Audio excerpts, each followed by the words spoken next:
Bonjour à tous. Donc j'ai senti qu'il y avait beaucoup d'incertitudes quand on a commencé à faire cette fiche sur les valeurs des temps dans un récit au passé. Donc je vais vous expliquer au fur et à mesure de quoi il s'agit. Donc le premier temps qu'on utilise dans un récit au passé pour raconter donc, les actions qui s'y déroulent est le passé simple. Donc c'est ce que j'ai figuré en bleu. Le passé simple, il permet de raconter une action ponctuelle, ça veut dire une action plutôt rapide qu'on peut figurer sur la flèche chronologique avec un point ou bien des étoiles. Et c'est ce que j'ai fait ici et ici. Quand ces actions se déroulent au passé simple, donc ces actions rapides, on peut également décrire le cadre, la situation, un paysage, un contexte dans lequel ces actions se déroulent. Ce cadre, en fait, est décrit à l'imparfait. Donc il s'agit du premier emploi de l'imparfait qu'on a vu ensemble lorsqu'on a corrigé les extraits de vos textes sur Storybird. Donc cet imparfait qui permet de décrire une situation, c'est-à-dire un état ou une action longue. Si vous vous souvenez bien, la question qu'on posait pour savoir s'il fallait choisir le passé simple ou l'imparfait, c'était est-ce que c'est une action ou une situation, un état? Lorsque c'est une action, passé simple. Lorsque c'est une situation, un état imparfait.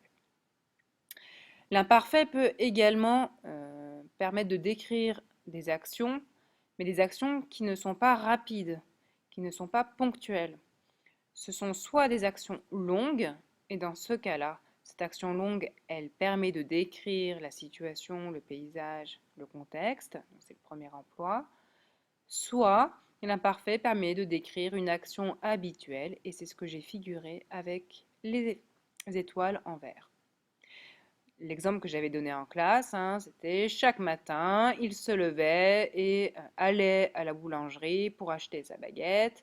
Il rentrait chez lui et s'installait pour boire son café et lire le journal en même temps.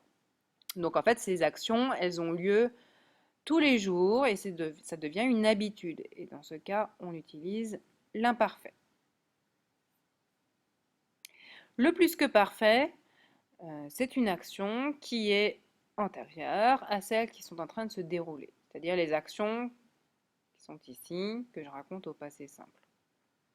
Donc c'est pour ça que j'ai mis une étoile rouge qui a lieu avant les actions 1 et 2 racontées au passé simple. Prenons un exemple pour que ce soit plus clair.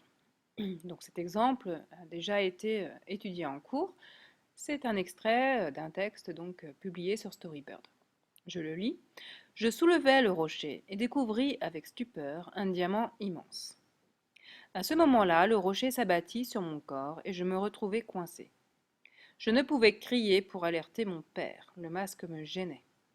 Pourtant, je me débattis, mais rien à faire, je ne pouvais plus bouger. Donc ici, vous avez au passé simple les actions ponctuelles, les actions rapides. Donc la première action, je soulevais le rocher. Deuxième action, je découvris le diamant. Troisième action, le rocher s'abattit.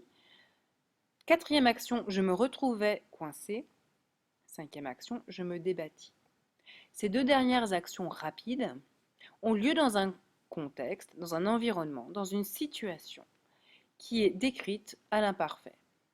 Pourquoi? Parce que ce sont des éléments qui ne peuvent pas figurer par des points ou par des étoiles, mais qui sont en fait quelque chose qui va durer et qui va durer pendant l'action numéro 4 et pendant l'action numéro 5. Ces actions, c'est je ne pouvais crier, et donc ça, c'est une situation qui dure pendant ces deux dernières actions. Le masque me gênait, c'est pareil, c'est quelque chose qui va durer, et je ne pouvais plus bouger, c'est pareil. Donc en fait, vous voyez qu'ici, le passé simple permet bien de raconter des actions ponctuelles, des actions rapides, tandis que l'imparfait, à la fin du texte, permet de décrire une situation qui dure. Deuxième exemple pour vous permettre notamment l'emploi du plus que parfait. Je le lis. Il m'annonça que ma mère, cet après-midi, était allée nager dans la mer, mais qu'elle était partie trop loin et qu'elle avait été emportée par les courants. Son corps avait été retrouvé échoué sur la plage. Donc l'action qui est en train de se dérouler, que le narrateur est en train de raconter, c'est le fait que quelqu'un lui annonce un événement qui s'est passé auparavant. Donc l'action qui est en train de se dérouler, elle est ponctuelle, une étoile, et le passé simple. Il m'annonça. Ensuite, les événements qui sont annoncés et qui ont lieu avant cette annonce sont racontés au plus que parfait. Donc la première action, ma mère était allée nager. Deuxième action, elle était partie trop loin. Troisième action, elle avait été emportée. Quatrième action, son corps avait été retrouvé. Donc vous voyez bien que le plus que parfait ne peut être employé que lorsque j'ai un retour en arrière par rapport à une action qui est en train de se dérouler. Donc si on revient à notre premier schéma, j'espère que vous le comprenez mieux, on voit donc que le principal emploi du passé simple, c'est de raconter une action rapide, ponctuelle, que je peux figurer sur ma flèche avec un point ou une étoile. Le plus que parfait permet de faire un retour en arrière.